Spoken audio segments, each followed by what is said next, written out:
నాయకత్వం మీద నమ్మకం కోల్పోతున్నారు. నేను ఇటీవల కూడా ప్రెస్ మీట్లో చెప్పాను. వాళ్ళంతా కొట్టుమిట్టాడుతున్నారు. ఏంటి వాళ్ళకి ఏంటంటే అసలు ఆ పార్టీ నాయకత్వం మీద నమ్మకం లేదు. ఎందుకంటే ఆయన ఆలోచన సరళిని దగ్గర నుంచి చూశారు. ప్రజాస్వామ్యంలో ఏంటంటే అందరి అభిప్రాయాలు ఎవరి పాత్ర వారు నిర్వహించాలి తప్పితే నేనే రాజు నేనే మంత్రి అనే విధంగా అన్నీ నేనే చేస్తాను, నేను చెప్పిందే చేయాలి అనుకుంటాం అనేది అదొక మూర్ఖత్వం. సో దాని మూలంగా ఇప్పుడు మనం ఈ దేశం ఇంత బలంగా ఉందంటే కారణం ఏంటి? ప్రజాస్వామ్య విలువలు, ప్రజాస్వామ్య సంస్థలు అన్నీ కూడా బలంగా ఉన్నాయి కాబట్టి ప్రతి పేదవాడికి కూడా న్యాయం, గౌరవం లభిస్తూ ఉంది. అక్కడ అటువంటి పరిస్థితి లేదు. కార్యకర్తకి గౌరవం లేదు. ఆ సంస్కృతి, ఆ బూతుల సంస్కృతి కానీ ఈరోజు చూసాము. ఈ 6 నెలలు ఎక్కడన్నా ఏ మంత్రి కానీ ఎమ్మెల్యే కానీ బూతులు మాట్లాడుతూ చూసారా?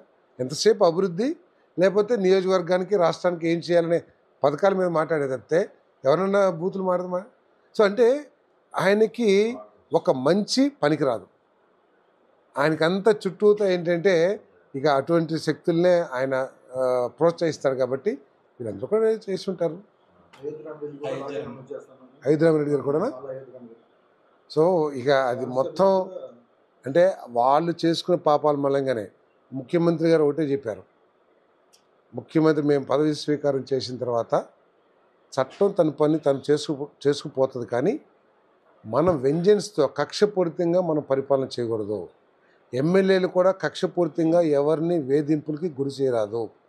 ఏదైనా తప్పులుండి కేసులుంటే సరే వాళ్ళ చర్యలు వాళ్ళు తీసుకుంటారు, కోర్టులు కానీ పోలీసు కానీ. అంతేగాని మీరు ఇతన్ని వేధించాలి, ఇతన్ని నష్టపరచాలి, ఇతని వ్యాపారాలను దెబ్బతీయాలి, ఆ విధంగా కక్షపూరిత రాజకీయాలు చేయవద్దు.